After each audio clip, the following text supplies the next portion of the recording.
Welcome to के academy. के academy में आपका स्वागत है। चलिए आज बात करते हैं क्लास सेवन्थ एनसीईआरटी प्राणियों में पोषण। आपने अध्याय 1 में पढ़ा है कि पादप यानी कि पौधे अपना भोजन प्रकाश संश्लेषण द्वारा स्वयं बना सकते हैं, परंतु प्राणी यानी कि जंतु ऐसा नहीं कर सकते। प्राणी अपना भोजन प्रत्यक्ष अथवा परोक्ष रूप से पौधों से प्राप्त करते हैं। कुछ प्राणी सीधे ही पौधों का भक्षण करते हैं, जबकि कई अन्य उन जंतुओं को अपना आहार बनाते हैं जो पौधे खाते हैं। कुछ जंतु पौधों एवं जंतु दोनों खाते हैं। याद रखिए कि मानव सहित सभी जीवों को वृद्धि करने, शरीर को स्वस्थ एवं गतिशील बनाए रखने के लिए खाद्य पदार्थों की आवश्यकता होती है। प्राणियों के पोषण में पोषक तत्वों की आवश्यकता, आहार के अंतर्ग्रहण मतलब भोजन करने की विधि और शरीर में इसके उपयोग की विधि सन्निहित यानी कि सम्मिलित है। आप कक्षा 6 में पढ़ चुके हैं कि खाद्य भोजन के अपने संगठक हैं। स्मरण कर उनके नाम लिखिए। कार्बोहाइड्रेट जैसे कुछ संगठक जटिल पदार्थ हैं। अनेक जंतु इन जटिल पदार्थों का उपयोग सीधे इसी रूप में नहीं कर सकते, अतः उन्हें सरल पदार्थों में बदलना आवश्यक है, जैसा निम्न आरेख द्वारा दिखाया गया है। जटिल खाद्य पदार्थों का सरल पदार्थों में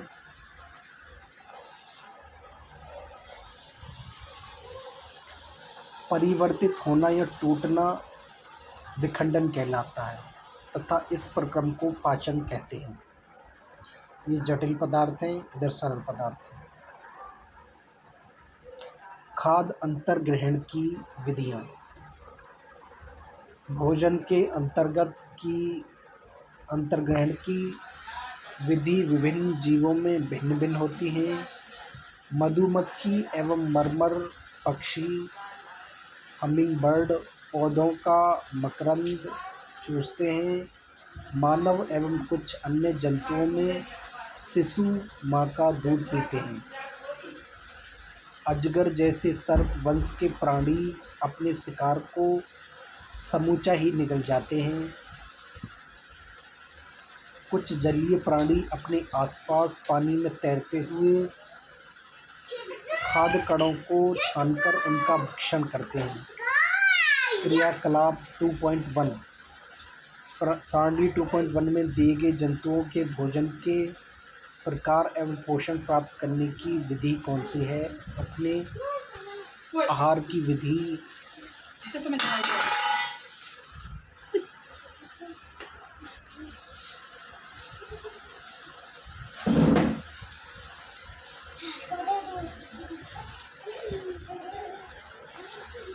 आपने पकड़ना तथा निगलना, साइफनी, स्पंजी चूषण इत्यादि।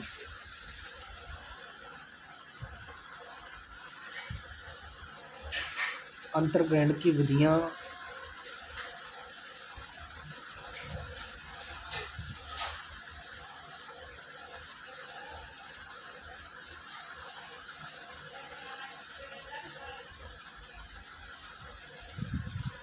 अद्भुत सत्य। स्टारफिश या तारा मछली। चित्र 2.1 कैल्शियम कार्बोनेट के कठोर कवच वाले जंतुओं का आहार करती है। कवच खोलने के बाद वह अपने मुख से अपना आमाशय बाहर निकालती है तथा जंतु के कोमल भागों को खाती है। आमाशय वापस शरीर में चला जाता है तथा आहार धीरे धीरे पचता है।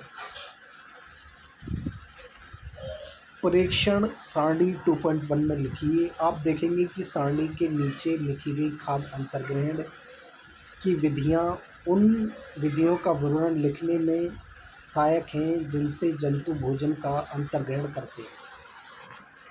2.2 मानव में पाचन।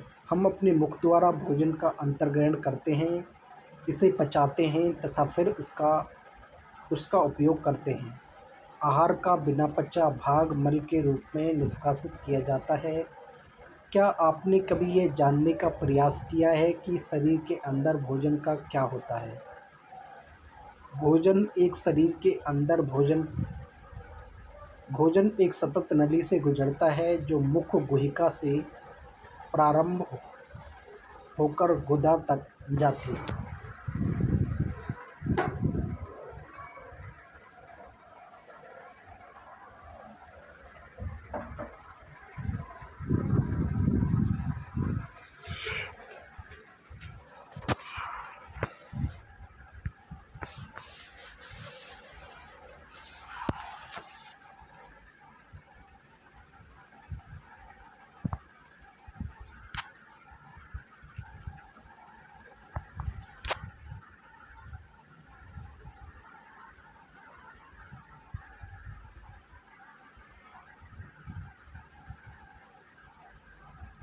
इस नली को विभिन्न भागों में बांट सकते हैं। मुख गुहिका। नंबर 2 है ग्रास नली या ग्रासी ग्रीष्का। नंबर 3 है आमाशय।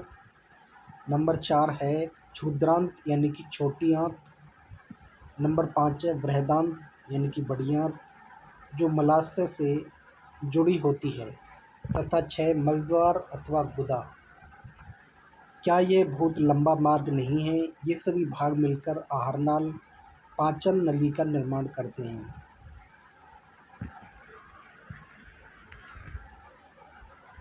जैसे जैसे भोजन विभिन्न भागों से गुजरता है, उसके विभिन्न घटकों का पाचन भी क्रमिक रूप से होता है।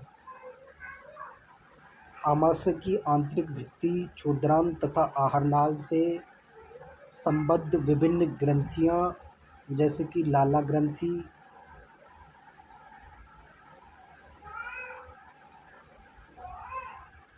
यकृत, अग्न्याशय पाचक रस स्रावित करती हैं। पाचक रस जटिल पदार्थों को उनके सरल रूप में बदल देते हैं। आहार नाल एवं संबद्ध ग्रंथियां मिलकर पाचन तंत्र चित्र 2.2 का निर्माण करते हैं। पाचन तंत्र का निर्माण करते हैं। आहार नाल एवं संबद्ध ग्रंथियां मिलकर पाचन तंत्र का निर्माण करते हैं। चित्र 2.2 मुख गुहिका।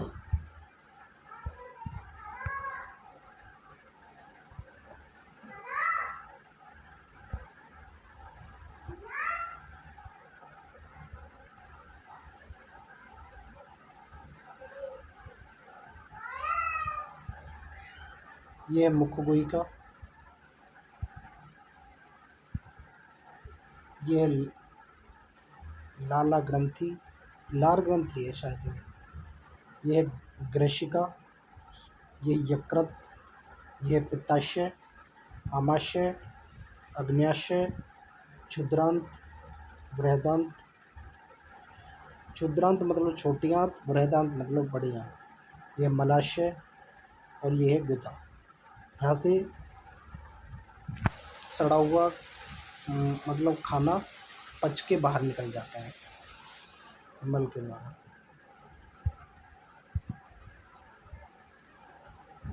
आइए अब हम जानें कि आहार नाल के विभिन्न भागों में भोजन का क्या होता है।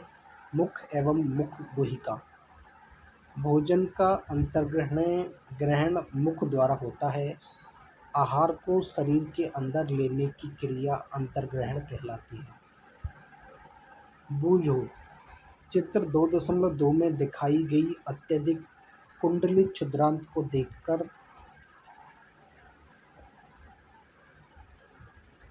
आश्चर्यचकित हैं। वह इसकी लंबाई जानना चाहते हैं। क्या आप इसका अनुमान लगा सकते हैं?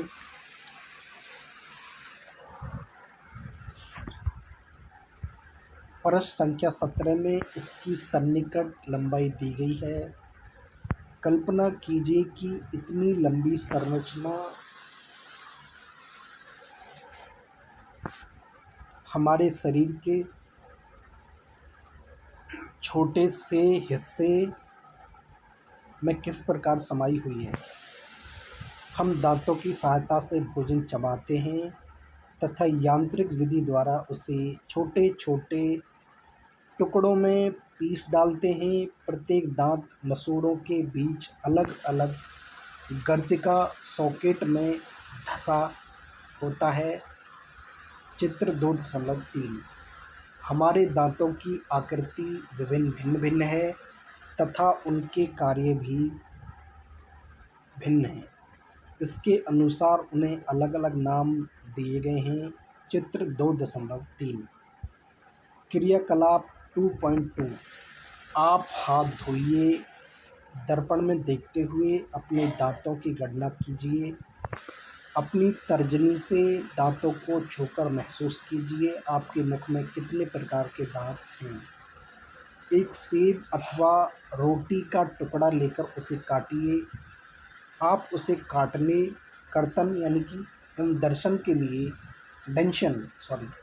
लिए किन दांतों का उपयोग करते हैं। कौन से दांत खाद्य पदार्थों को चीरने यानी कि वेधन और फाड़ने के काम आते हैं। उन दांतों को भी पहचानिए जो चबाने एवं पीसने के काम आते हैं। अपने परीक्षण सारणी 2.2 में लिखिए।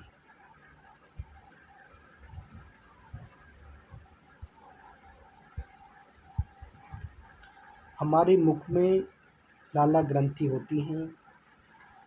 लार ग्रंथि जो लाला ग्रंथि होती हैं जो लाला रस यानी कि लार ग्रंथि लार स्रावित करती हैं। क्या आप जानते हैं कि लाला रस का भोजन पर क्या प्रभाव पड़ता है? आइए इसका पता लगाएं।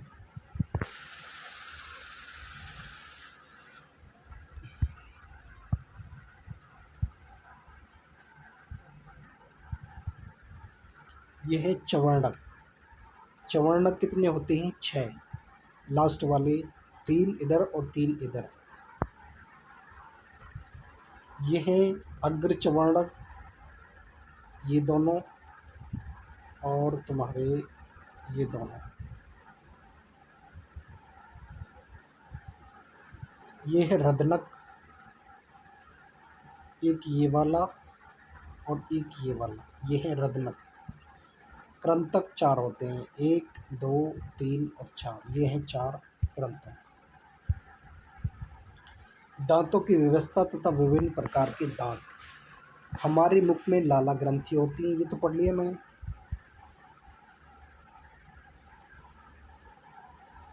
दांतों के प्रकार।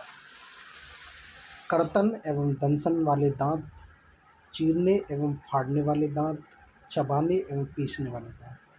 दांतों की संख्या, निचला जबड़ा, ऊपरी जबड़ा और योग।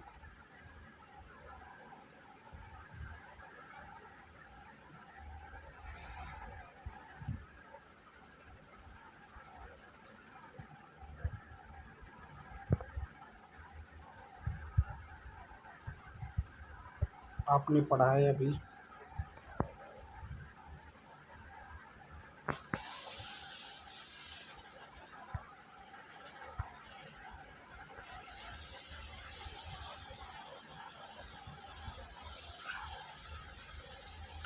काटने एवं दंसन वाले दांत।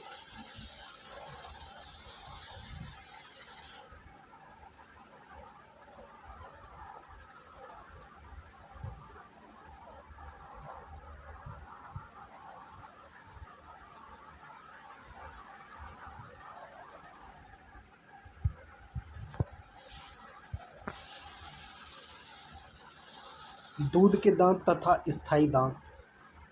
क्या आपको याद है कि कुछ वर्ष पूर्व आपके दांत गिरने लगे थे? हमारे दांतों का प्रथम सेट शैशव काल में निकलता है तथा लगभग 8 वर्ष की आयु तक ये सभी दांत गिर जाते हैं। इन्हें दूध के दांत कहते हैं। इन दांतों के स्थान पर दूसरे दांत निकलते हैं जिन्हें स्थायी दांत कहते हैं। सामान्य स्वस्थ व्यक्ति के स्थायी दांत पूरे जीवन भर बने रहते हैं, तथापि वृद्धावस्था में ये प्राय गिरने लगते हैं। क्रियाकलाप 2.3 दो परखनलियाँ लीजिए, उन्हें ए तथा बी चिह्नित कीजिए। परखनली ए में एक चम्मच उबले चावल डालिए। एक चम्मच उबले चावल मुख में लेकर 3 से 5 मिनट तक चबाइए तथा उन्हें दूसरी परखनली बी में लीजिए। दोनों परखनलियों में 3 से 4 ml जल डालिए। 2.4 अब दोनों परखनलियों में आयोडीन विलयन की 2-3 बूंद डालिए तथा उनका परीक्षण कीजिए। आप परखनली ए तथा बी में क्या अंतर देखते हैं? परखनली के रंग में परिवर्तन क्यों आता है? परिणामों की चर्चा अपने मित्रों एवं अध्यापक से कीजिए। लाला रस चावल के मंड को शर्करा में बदल देता है। जीभ एक मांसपेशीय अंग है जो पीछे की ओर मुख गुहिका के अधरतल से जुड़ी होती है। चित्र 2.6 इसका अग्रभाग स्वतंत्र होता है और किसी भी दिशा में मुड़ सकता है। क्या आपको जीभ के कार्य ज्ञात हैं? हम बोलने के लिए जीभ का उपयोग करते हैं। इसके अतिरिक्त यह भोजन में लार को मिलाने का कार्य करती है तथा निगलने में भी सहायता करती है। मिठाइयाँ और दंत क्षय। सामान्य हमारे मुख में जीवाणु पाए जाते हैं, परंतु उनसे हमें कोई हानि नहीं होती। फिर भी खाने के पश्चात यदि हम दांत एवं मुख साफ न करें तो मुख में अनेक हानिकारक जीवाणु वास करके वृद्धि करने लगते हैं। ये जीवाणु दांतों के बीच फंसे भोजन की शर्करा का विघटन कर अम्ल निर्मोचित करते हैं। यह जानने के लिए कि अम्ल क्या है, अध्याय 4 देखिए। यह अम्ल धीरे धीरे दांत को क्षति पहुंचाते हैं। चित्र 2.5 इसे दंत क्षय कहते हैं। यदि समय रहते इसका उपचार न किया जाए तो दांतों में असह्य पीड़ा होने लगती है तथा चरम अवस्था में टूटकर गिर जाते हैं। चॉकलेट, ठंडे पेय तथा चीनी युक्त मिठाइयाँ एवं अन्य पदार्थ दंत क्षय के लिए मुख्य रूप से उत्तरदायी होते हैं। चित्र 2.5 दंत क्षय की क्रमिक अवस्था है। अतः प्रत्येक व्यक्ति को प्रतिदिन कम से कम 2 बार ब्रश अथवा दातुन करनी चाहिए तथा कुछ भी खाने के तुरंत बाद कुल्ला करना चाहिए। मुख के अंदर अंगुली अथवा बिना धुली हुई वस्तु नहीं डालनी चाहिए।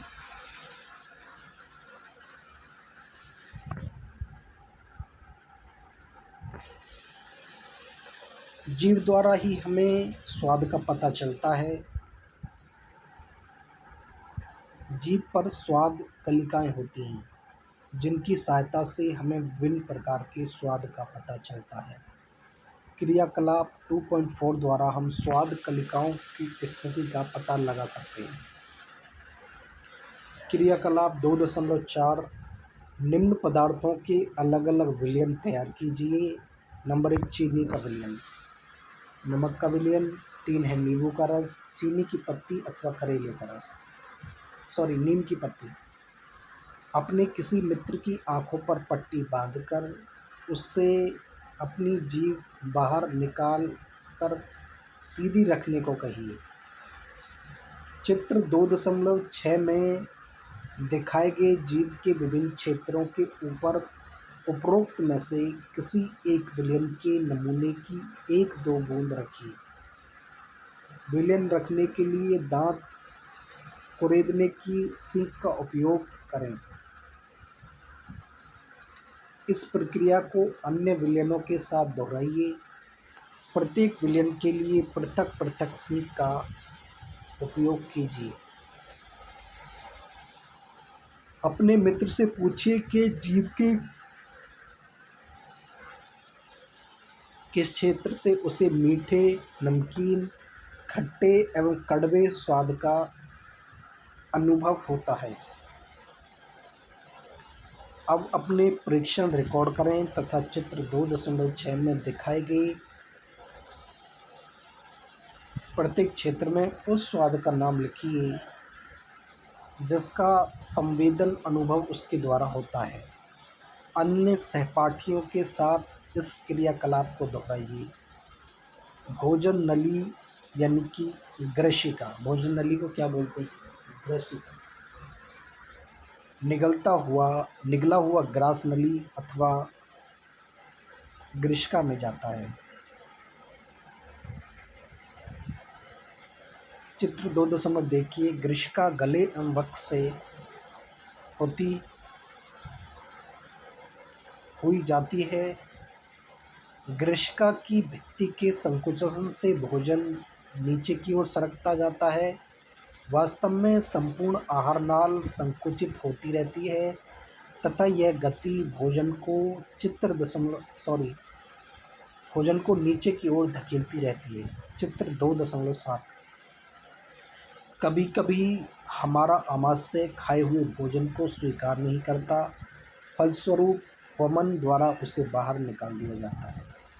ऐसी घटना याद कीजिए जब भोजन के बाद आपने वमन किया हो तथा इसके कारण के विषय में सोचिए।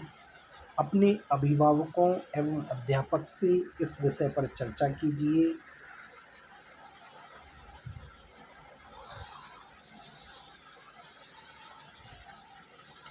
यह भोजन, यह ग्रशिका, यह आमाशय।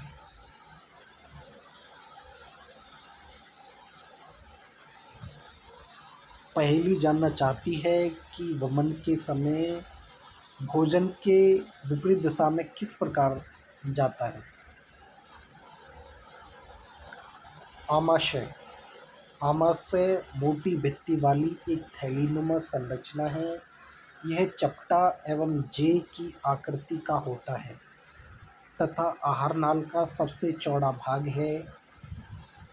यह एक ओर ग्रसिका यानी कि ग्रास नली में से खाद्य प्राप्त करता है तथा दूसरी ओर क्षुद्रांत से खुलता है। कभी कभी जब आप जल्दी खाते हैं अथवा खाते समय बात करते हैं तो आपको खांसी उठती है या हिचकी आती है अथवा घुटन का अनुभव होता है। यह खाद्य कणों के श्वास नली में प्रवेश करने के कारण होता है। श्वास नली नासिका से आने वाली वायु का फेफड़ों तक ले जाती है। श्वास नली नासिका से आने वाली वायु को फेफड़ों तक ले जाती है। यह ग्रसिका के साथ साथ चलती है, परंतु ग्रसनी में वायु एवं भोजन मार्ग एक ही होते हैं। फिर भोजन को श्वास नली में प्रवेश करने से किस प्रकार रोका जाता है? भोजन निगलने के समय एक मांसल रचना वाल्व का कार्य करती है जो श्वास नली को ढक लेती है, भोजन को ग्रसनी में भेज देता है। संयोगवश यदि भोजन के कारण श्वास नली में प्रवेश कर जाते हैं तो हमें घुटन का अनुभव होता है तथा हिचकी आती है या खांसी उठती है। आमाशय का आंतरिक अस्तर यानी कि सतह श्लेष्मल हाइड्रोक्लोरिक अम्ल तथा पाचक रस स्रावित करता है। श्लेष्मक आमाशय के आंतरिक अस्तर को सुरक्षा प्रदान करता है। अम्ल अनेक ऐसे जीवाणुओं को नष्ट करता है जो भोजन के साथ वहां तक पहुंच जाते हैं। साथ ही यह माध्यम को अम्लीय बनाता है जिससे पाचक रसों को क्रिया करने में सहायता मिलती है। पाचक रस यानी कि जठर रस प्रोटीन को सरल पदार्थों में विघटित कर देता है। क्षुद्रांत लगभग 7.5 मीटर लंबी अत्यधिक कुंडलित नली है। ये यकृत एवं अग्न्याशय से स्राव प्राप्त करती है। इसके अतिरिक्त इसकी भित्ति से भी कुछ रस स्रावित होते हैं। यकृत गहरे लाल भूरे रंग की ग्रंथि है जो उदर के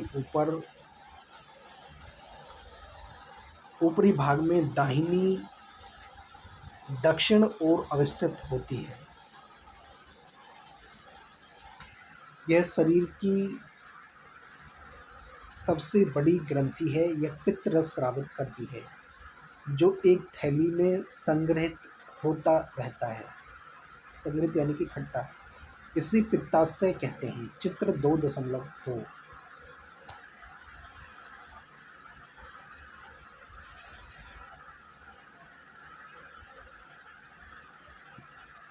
यह है चित्र 2.2 और पित्ताशय है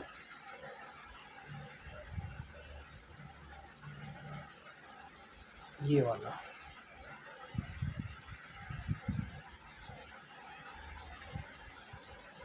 ये वाला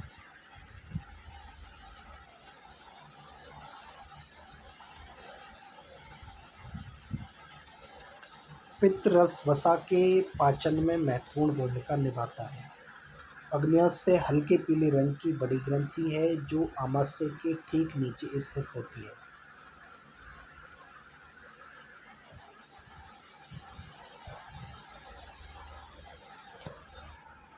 आमाशय के ठीक नीचे दे रखा है अग्न्याशय।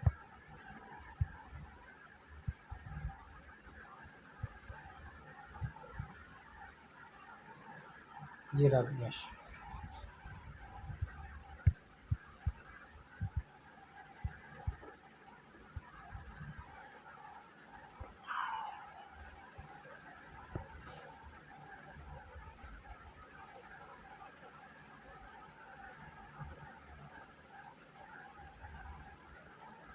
अग्न्याशयिक रस कार्बोहाइड्रेट्स एवं प्रोटीन पर क्रिया करता है तथा इनको उनके सरल रूप में परिवर्तित कर देता है।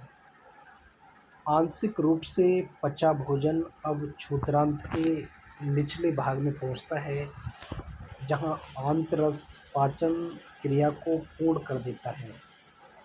कार्बोहाइड्रेट सरल शर्करा जैसे कि ग्लूकोज में परिवर्तित हो जाते हैं। वसा वसा अम्ल एवं ग्लिसरॉल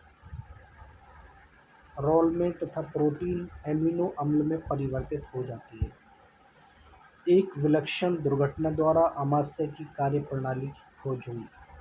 सन 1822 में अलेक्सिस सेंट मार्टिन नामक व्यक्ति गोली लगने के कारण बुरी तरह से घायल हुआ। गोली से वक्ष क्षतिग्रस्त हो गया।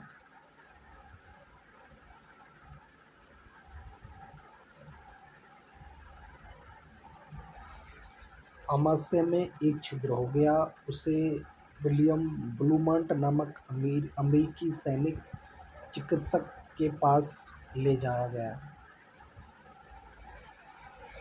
चिकित्सक ने उसकी जान तो बचा ली परंतु वह आमाशय का छिद्र भली भांति बंद न कर सका तथा उसे छिद्र को पट्टी से ढक दिया। चित्र 2.8 ये है। ब्लूमंट को छिद्र में से आमाशय के अंदर झांकने का दुर्लभ अवसर प्राप्त हुआ। उसने कुछ रोचक परीक्षण किए। ब्लूमंट ने देखा कि आमाशय भोजन का मंथन कर रहा था। उसकी भित्ति से तरल स्रावित हो रहा था जो भोजन को पचा सकता था। उसने यह भी देखा कि आमाशय क्षुद्रांत में तभी खुलता है जब आमाशय में भोजन का पाचन पूरा हो जाता है। एलेक्सिस सेंट मार्टिन का गोली का घाव। क्षुद्रांत में अवशोषण। पचा हुआ भोजन अवशोषित होकर क्षुद्रांत की भित्ति में स्थिर रुधिर वाहिकाओं में चला जाता है।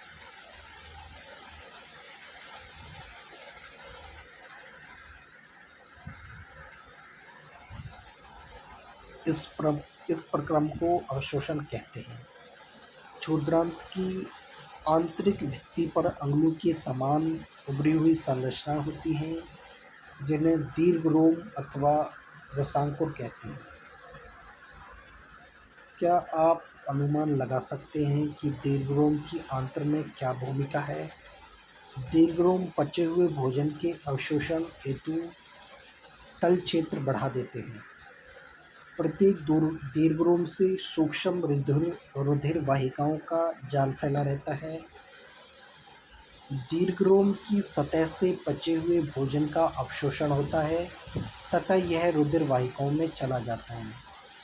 अवशोषित पदार्थों का स्थानांतरण रुधिर वाहिकाओं द्वारा शरीर के विभिन्न भागों तक होता है, जहां उनका उपयोग जटिल पदार्थों को बनाने में किया जाता है। इस प्रक्रम को स्वांगीकरण कहते हैं। कोशिकाओं में उपस्थित ग्लूकोज का विघटन ऑक्सीजन की सहायता से कार्बन डाइऑक्साइड एवं जल हो जाता है और ऊर्जा मुक्त होती है। भोजन का वह भाग जिसका पाचन नहीं हो पाता अथवा अवशोषण नहीं हो पाता, बृहदांत में भेज दिया जाता है। बृहदांत क्षुद्रांत की अपेक्षा चौड़ी एवं छोटी होती है। बृहदांत मतलब बड़ी आंत, क्षुद्रांत मतलब छोटी आंत। यह लगभग 1.5 मीटर लंबी होती है। इसका मुख्य कार्य जल एवं कुछ लवणों का अवशोषण करना है।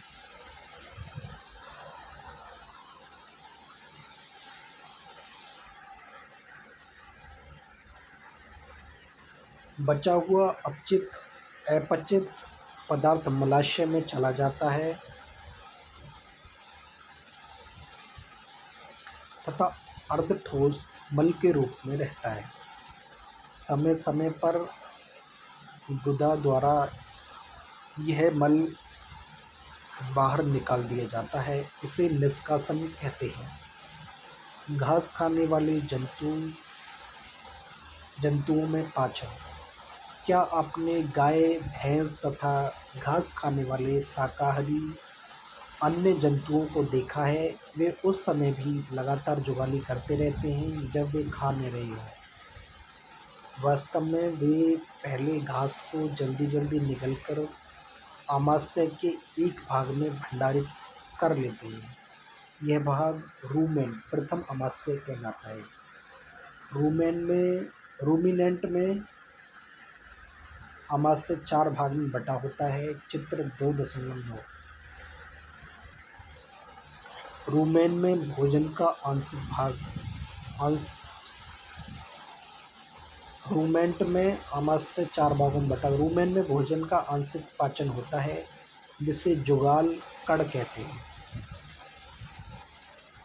परंतु बाद में जंतु इसको छोटे पिंडकों के रूप में पुनः मुख में लाता है तथा जिसे वह चबाता रहता है। इस क्रम को रोमंथन या ज्वाली करना कहते हैं। ऐसे जंतु रूमिनेंट अथवा रोमंथी कहलाते हैं।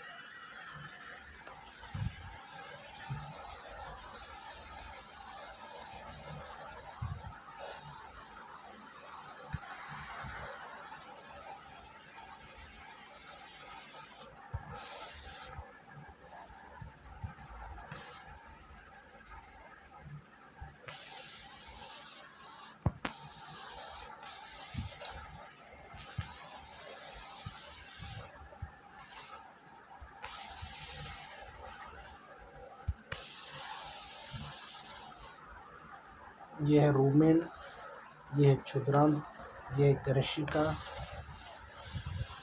यह आमाशय, अंधनाल, यह बृहदांत।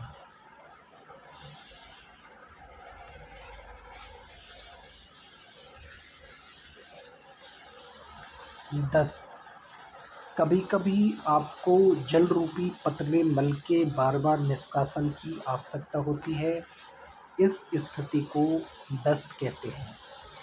यह संक्रमण, खाद्य विषाक्तता अथवा अपच के कारण होता है। भारत में विशेषकर बच्चों में यह अति सामान्य स्थिति है। चरमावस्था में घातक भी हो सकता है। इसका मुख्य कारण शरीर से जल एवं लवण की अत्यधिक क्षति होना है। इसे सहजता से नहीं टालना चाहिए। चिकित्सक के पास जाने से पूर्व ही रोगी को उबालकर ठंडा किए हुए जल में एक चुटकी नमक एवं चीनी घोलकर पिलाना चाहिए। चिकित्सक के पास यानी कि डॉक्टर के पास जाने से पूर्व ही रोगी को उबालकर ठंडा किए हुए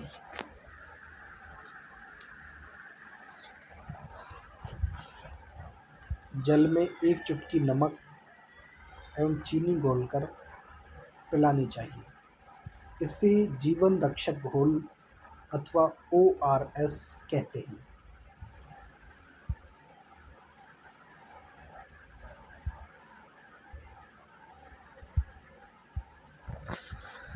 जुगाली घास में सेलुलोज की प्रचुरता होती है, जो एक प्रकार का कार्बोहाइड्रेट है।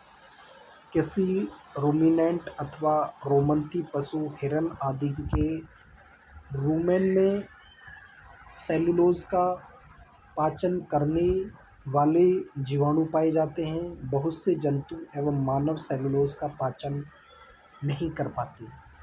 पहेली जानना चाहती है कि ये जंतु भोजन करते समय इसे भली भांति क्यों नहीं चबा पाते।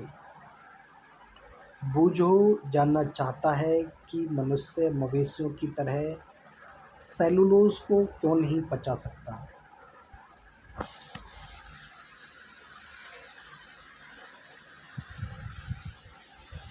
जानवरों जैसे घोड़ा, खरगोश आदि में क्षुद्रांत एवं बृहदांत के बीच एक थैलीनुमा बड़ी संरचना होती है, जिसे अंधनाल कहते हैं। चित्र 2.9 भोजन के सेलुलोज का पाचन यहाँ पर कुछ जीवाणुओं द्वारा किया जाता है, जो मनुष्य के आहार नाल में अनुपस्थित होते हैं। अब तक आपने उन जंतुओं के विषय में पढ़ा जिनमें पाचन तंत्र पाया जाता है, परंतु ऐसे बहुत से सूक्ष्म प्राणी हैं जिनमें न तो मुख होता है न ही पाचन तंत्र, फिर वे किसी प्रकार का भोजन का अंतर्ग्रहण करते हैं तथा उसका पाचन करते हैं। खंड 2.4 में आप भोजन ग्रहण करने की एक अन्य रोचक विधि का अध्ययन करेंगे।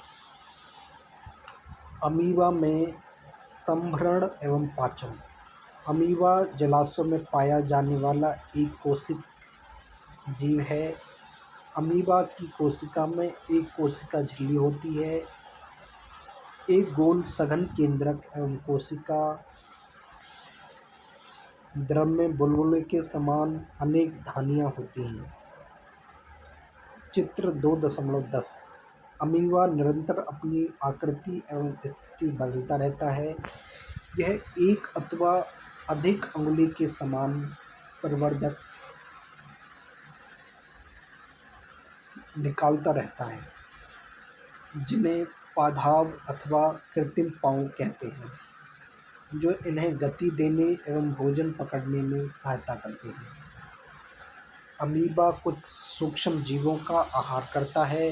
जब इसे भोजन का आभास होता है तो यह खाद्य कण के चारों ओर पादाव विकसित करके उसे निगल लेता है।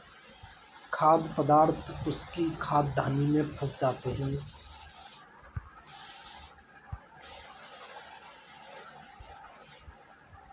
यह केंद्रक, यह पादाव, यह बहिक्षेपित अपशिष्ट, यह खाद्यधानियाँ, यह खाद्य कणिका।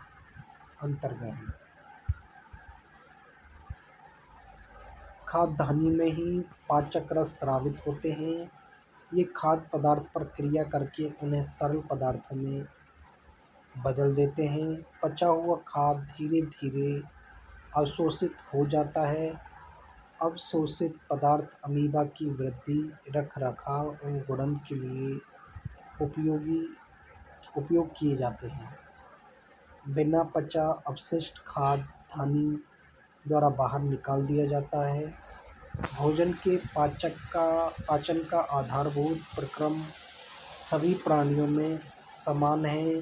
जिसमें खाद्य पदार्थ सरल पदार्थों में परिवर्तित किए जाते हैं एवं ऊर्जा मुक्त होती है। अगले अध्याय में आप आंत्र द्वारा अवशोषित खाद्य पदार्थों का शरीर के अन्य भागों में स्थानांतरण के विषय में पढ़ेंगे। प्रमुख शब्द: अवशोषण, निष्कासन, एमिनो अम्ल, वसा अम्ल, स्वांगीकरण, खाद्यान्य, पित्तरस, पित्ताशय, मुकोइका, कृंतक, रजनक, अंतर्ग्रहण, सेलुलोज, पाचन तंत्र, चवर्णक, ग्रसिका, अग्न्याशय, चवर्णक, पादाव, रूमिनेंट, रोमंथी, लाला ग्रंथि, दीर्घरोम।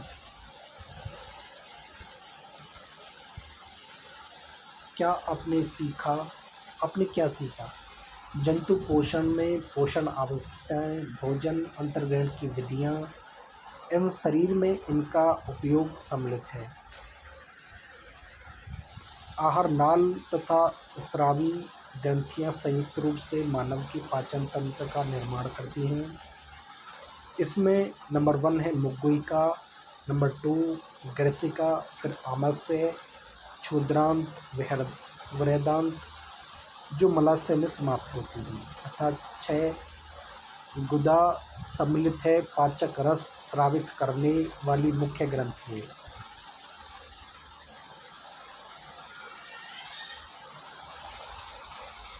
पाचक रस स्रावित करने वाली मुख्य ग्रंथियां हैं लाला ग्रंथि, यकृत, अग्न्याशय।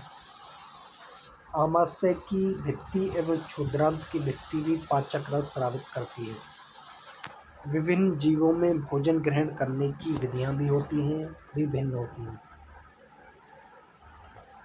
पोषण एक जटिल प्रक्रम है जिसमें एक अंतर्ग्रहण, फिर पाचन, अवशोषण, स्वांगीकरण एवं निष्कासन शामिल है। मंड जैसे कार्बोहाइड्रेट का पाचन मुख में ही प्रारंभ हो जाता है। प्रोटीन का पाचन आमाशय में प्रारंभ होता है।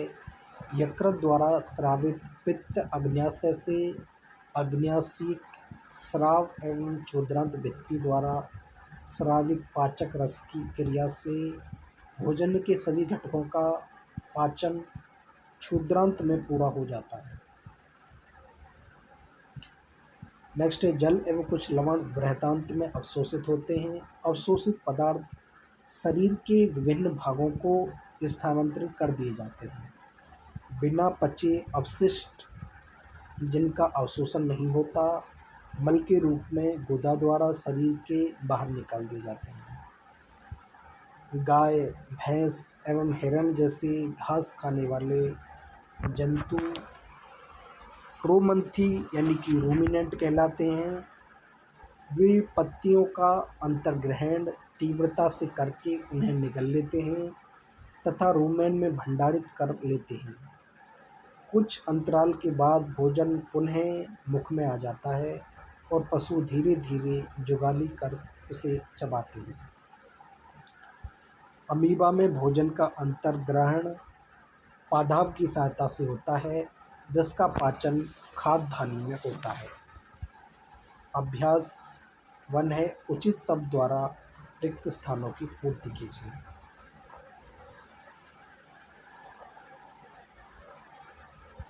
निम्न में से विकल्प ये दे रखे हैं।